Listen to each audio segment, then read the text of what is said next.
Hello friends, in this video tutorial, let us see some of the SSIS performance improvement tips.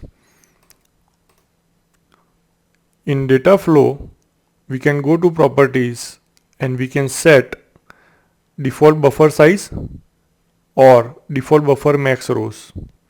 This will indicate what is the amount of memory that will be used by data flow task.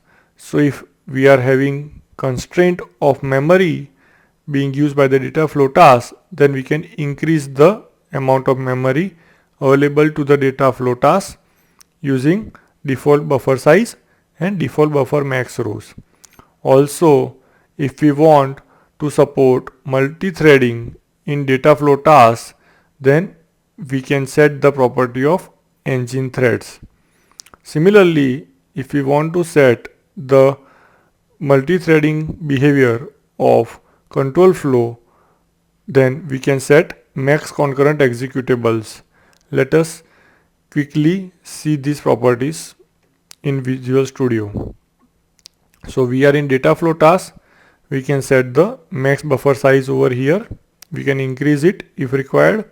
We can set the max buffer rows over here, right? And these are the engine threads, which will help us to have behavior of parallel execution in the data flow task. Similarly, in control flow, if you go to properties, then this is a important property, max concurrent executables. With the help of this property, we can support the parallel execution behavior of control flow.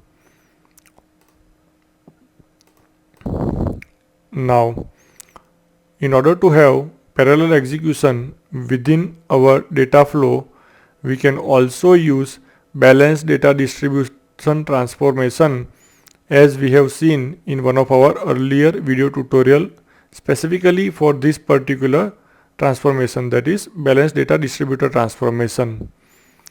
Also, we can use the concept of SQL Server table partitioning while reading data from the database table to make the process of reading data from the table quite fast. We can employ such strategy, that is having data in partition tables and then reading data from individual partitions, even if it is not a SQL Server database but any other RDBMS like Oracle or MySQL. We can create partitions, we can partition the data in the table, and then we can read in our individual thread, we can read data from individual partitions. That can make the process quite fast. Also, the asynchronous transformations are those transformations which use new memory buffers. That is, they create their own memory buffers for processing the data. Whereas the synchronous transformations are those transformations which do not create their own memory buffers, but they reuse the existing memory buffers. Examples of synchronous transformations can be like character map or derived column, and examples of asynchronous transformations can be like sort, then merge, join, union all, aggregation transformation, etc. We can identify whether a particular transformation is synchronous or asynchronous with the help of logging. So we can log our execution at the data flow level using pipeline execution plan and pipeline execution tree properties. If we do this and then if we examine the log, then we will have begin path and end path sections. Each begin path and end path section indicates that separate memory buffers have been created. So with the help of this, we can come to know the behavior of the associated transformation, whether it is creating separate memory buffers or not. So if they are creating separate memory buffers, then they are asynchronous transformations, and we should try to avoid use of asynchronous transformations as far as possible. Also, so there are three types of transformations: fully blocking, semi-blocking and non-blocking. So these fully blocking transformations are those transformations which do not allow data to go ahead. They fully process the data, consume all the data based on the incoming data. They produce the output, and then only data, that is the resultant data, goes to the next transformation or control. So these are very slow in nature. We should try to avoid blocking transformations as far as possible. We should also try to avoid semi-blocking transformations like merge, merge join, union all as far as possible. Non-blocking transformations are fast, are quick, and they do not cause any problems to the performance of the SSIS DTS package, right? So we should try to have only non-blocking transformations as far as possible in our packages. We can identify whether the transformation is fully blocking, semi-blocking or non-blocking again with the help of log.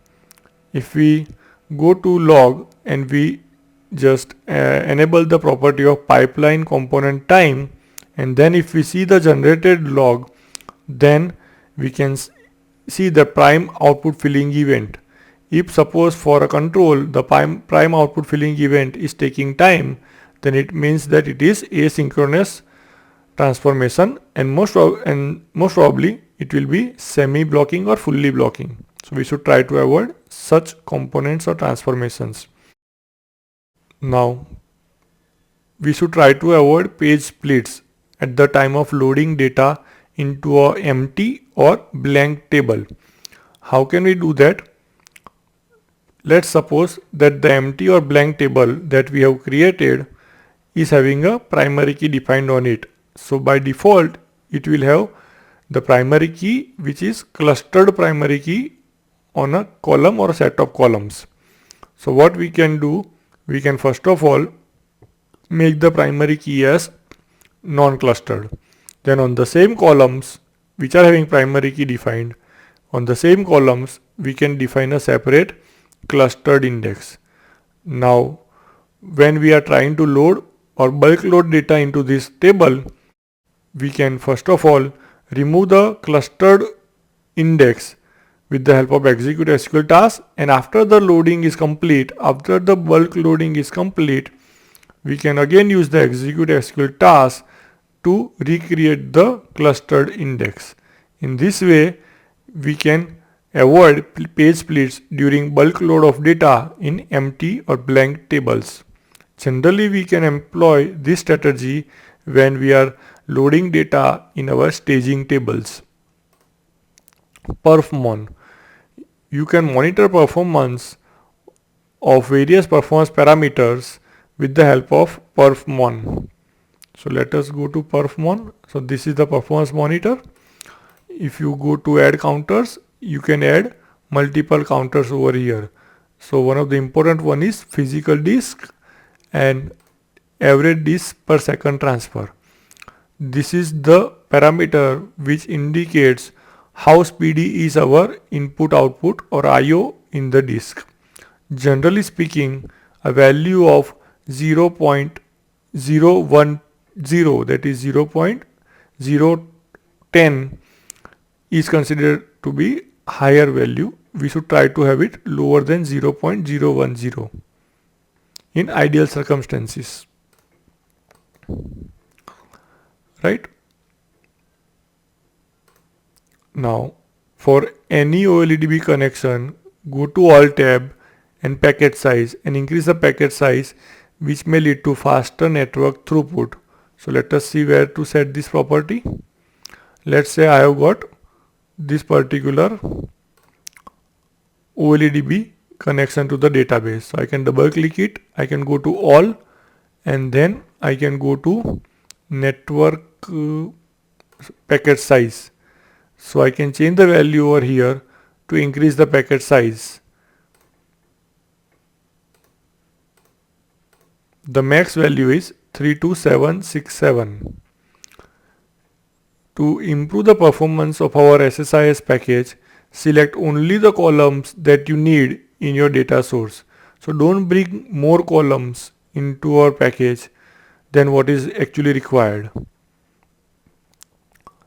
To reduce locking from the queries which are extracting data and bringing them to our SSIS package, we can use table hints like no lock or read past while extracting data from database tables. But if you use such hints, then the query results may be different, right? The actual results that we get from database tables may be slightly different from the results that we obtain without using the table hints, these table hints. So we should be aware about what are the differences that can arise in the data and then only use these table hints in order to avoid locking. For lookups, you can use shared lookup cache, which can improve the performance of the lookups. So if we want to use shared lookup cache, then we will have to use cache connection manager and cache transformation. So along with this, if we use shared lookup cache, then it can improve the performance of the lookup. Now we should try to avoid partially blocking and fully blocking transformations like sort, aggregate, merge, merge join, union all. All these five, that is sort, aggregate, merge, merge join and union all, can be accomplished using SQL queries. Like sort can be accomplished by having order by clause in our query, which brings data to our package. Aggregation can be done at the database level itself using SQL queries, because we have got many aggregation functions. With the help of group by, we can aggregate the data. Similarly, merge and merge join can be also achieved through using SQL queries, and union all also can be achieved using SQL queries. So as far as possible, we should try to avoid this kind of fully blocking and semi-blocking transformations, and we should try to replace them with the SQL queries which work at the time of extracting data from the database and bringing the data to the package, SSIS package. So SQL queries are very efficient in performing these tasks as they work within the memory of the SQL Server instance itself. Evaluate if merge can be used in place of SCD in your package. So whatever task is accomplished by SCD transformation, similar task can be accomplished using the merge statement, which is newly introduced in TSQL. So you should evaluate whether we can accomplish our task using merge statement or not. If we can do all the things that we do in SCD with the help of merge, then we should try to use merge because it is very efficient as compared to SCD. Use execute SQL task and insert into, instead of copying data from one table to another table without making much of the transformation, and that too in the same instance of the database. So if the data is being transferred from one table to another in the same instance, and that too without making much of the transformation, then over here we can also use execute SQL task, and inside execute SQL task we can write a insert into statement. So all that activity of transferring data from one table to another will happen in the memory of the instance itself, SQL Server instance itself. So which can be very efficient in terms of memory and speed of execution. For incremental loads, generally there is a tendency to remove the or drop the indexes, clustered and non-clustered indexes, then load the data and then recreate those clustered and non-clustered indexes. But we should have caution over here. If the incremental load is very less in terms of percentage of the new data being loaded into the existing table, then we should not drop clustered index. And because the cost of dropping the cluster index, then inserting the data and then recreating the cluster index will be higher as compared to inserting very few records or very less percentage of records into the existing table having clustered index. So if the incremental load is very less in terms of percentage of new data being loaded, then we should not drop clustered index. We should directly load the data that can have better performance results. Also, at the time of incremental data load into a table which has got only single non-clustered index, then we should think of dropping the single non-clustered index only if the data is about 100% of the existing data. The new data, incremental data, is about 100% of the existing data. That is, if the table size is going to double, then only we should think of dropping the single non-clustered index defined on the table.